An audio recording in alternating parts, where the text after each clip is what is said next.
और ये हमारा सवाल भी है कि ये योजना ना तो देश की सुरक्षा के हित में पाई गई, ना देश के नौजवान के हित में पाई गई, और ना देश के हित में पाई गई। तो ये योजना लाई कैसे? और ना ही ये भाजपा के घोषणा पत्र में थी, ये कोई भारतीय जनता पार्टी या किसी पार्टी की के घोषणा पत्र में नहीं थी, और इसको योजना को लागू करने की मांग भी देश में कोई नहीं कर रहा था।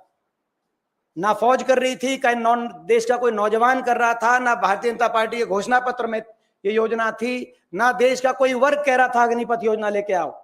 तो ऐसे में सवाल ये उठता है, ये भी आज आपके माध्यम से हम पूछना चाहते हैं सरकार से, कि सरकार ये बताए कि ऐसा घातक सुझाव किसके, ना सिर्फ इस योजना को वापस करे, लेकिन सरकार ये भी बताए किसके सुझाव पर ऐसी घातक योजना जो देश की फौज को के लिए नुकसानदायक साबित हुई, सरकार लेके आई। क्योंकि आपने देखा होगा पहले भी सरकार ने ऐसे फैसले किए, बाद में पता चला कि किसी ने उसका सुझाव दिया था। आपने देखा होगा 3 कृषि कानून, बाद में पता चला किसी और जगह से सुझाव आया था, और आपने देखा होगा नोटबंदी सुझाव कहीं और से आया था। तो ये अग्निपथ योजना का सुझाव कहां से आया, ये भी सरकार सार्वजनिक करे कि जब घोषणा पत्र में नहीं था आपकी पार्टी के, फौज ने मांग नहीं करी थी, देश में किसी वर्ग ने कहीं से इसकी मांग नहीं उत्पन्न हुई थी, तो ये किसके कहने पे योजना ये लाई गई, ये भी सार्वजनिक किया जाए।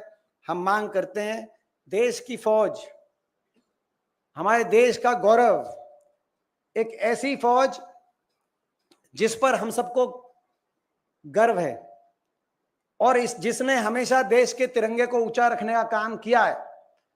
देश की फौज वो फौज है, पक्की भर्ती से नियुक्त वो फौज।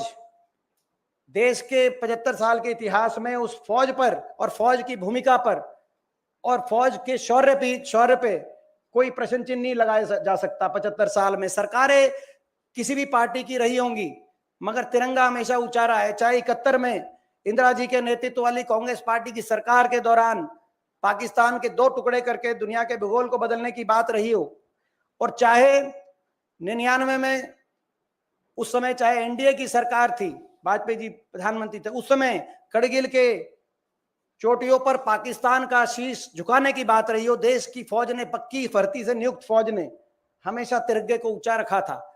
अब ऐसी क्या बात आई थी, कहां से सुझाव आया था, कौन सुझाव लेके आया कि ऐसी फौज जो हमेशा राजनीति से ऊपर रही, उस फौज की नियुक्ति की प्रक्रिया पे ऐसा घातक फैसला इस सरकार ने लिया, जिसके परिणाम वही आ रहे हैं जिनका आगाह हमने सरकार को किया था। ये हम सवाल पूछना चाहते हैं। इसमें एक दृष्टि है इसको लेकर, ये तो फौज का इंटरनल सर्वे है, फौज में जो खामियां देखी जा रही हैं, मगर दूसरी तरफ इसका दुष्परिणाम देश के नौजवान को जो भुगतना पड़ रहा है, वो एक अलग अपनी जगह है।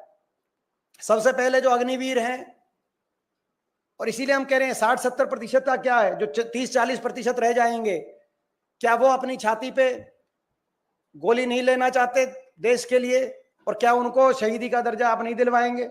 इसीलिए हमने कहा कि पूरी 100% पक्की भर्ती होनी चाहिए। 60-70% का कोई